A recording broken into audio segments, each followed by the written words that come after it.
வணக்கம் ஃப்ரெண்ட்ஸ். இட்லி தோசைக்கு டெய்லி ஒரே மாதிரி சட்னியா?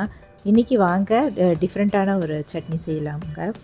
உளுத்தம் பருப்பு சட்னி சூப்பராக அருமையாக ருசியாக நல்லாயிருக்குங்க. இது எப்படி செய்யலான்னு பார்க்கலாம். தோசை இட்லிக்கெலாம் அருமையாக இருக்கும்.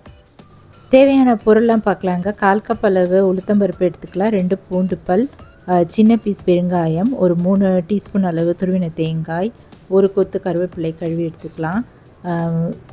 புளி ஒரு சின்ன பீஸ் எடுத்துக்கலாங்க. 2 வரமிளகாய், உப்பு ஒரு டீஸ்பூன் அளவு, தாளித்து கடைசியாக நம்ம தாளிக்கும் போது ஒரு 2 இல்லை 3 டீஸ்பூன் அளவு சின்னதாக கட் பண்ண வெங்காயம் இதெல்லாம் எடுத்து வச்சுக்கலாம். இப்போது கடாயில் அடுப்பில் ஒரு சின்ன பேன் வச்சுட்டு 2 டீஸ்பூன் அளவு ஆயில் ஊற்றிட்டு இந்த உளுத்தம்பருப்பு போட்டு நல்லா செவக்க வறுத்துக்கலாங்க. மீடியம் ஃப்ளேமில் வச்சுட்டு நல்லா செவக்க இந்த போல் வறுத்துட்டு நம்ம ஒரு தட்டில் எடுத்து வச்சுருவோம்.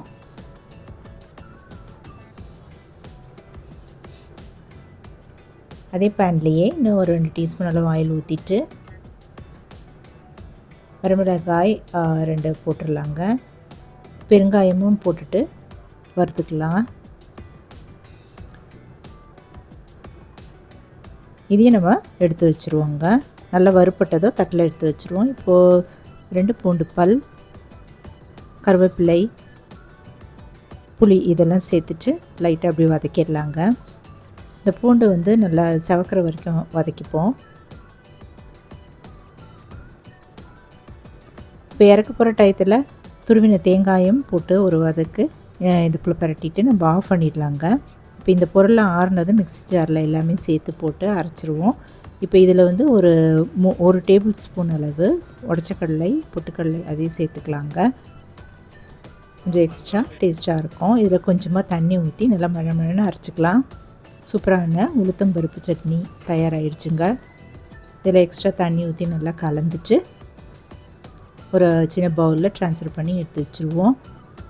தாளிப்புக்கு அடுப்பில் அதே பேன் வச்சுட்டு 2 டீஸ்பூன் அளவு ஆயில் ஊற்றிட்டு எண்ணெய் காஞ்சதும் கடுகு, உளுத்தம்பருப்பு இதெல்லாம் 1/2 டீஸ்பூன் சேர்த்து போட்டு பொரிஞ்சதும் பெருங்காயத்தூளும் இதில் ஆட் பண்ணிக்கலாம். கருவேப்பிலை போட்டுட்டு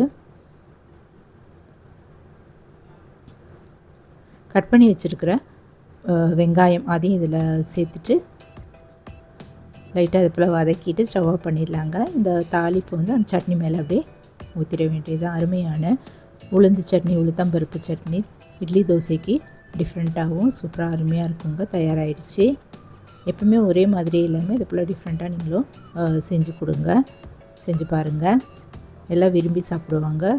2 இட்லி கூட எக்ஸ்ட்ரா சேர்த்து கேட்டு வாங்கி சாப்பிடுவாங்க. தோசையும் 2 தோசை கேட்டு வாங்கி சாப்பிடுவாங்க.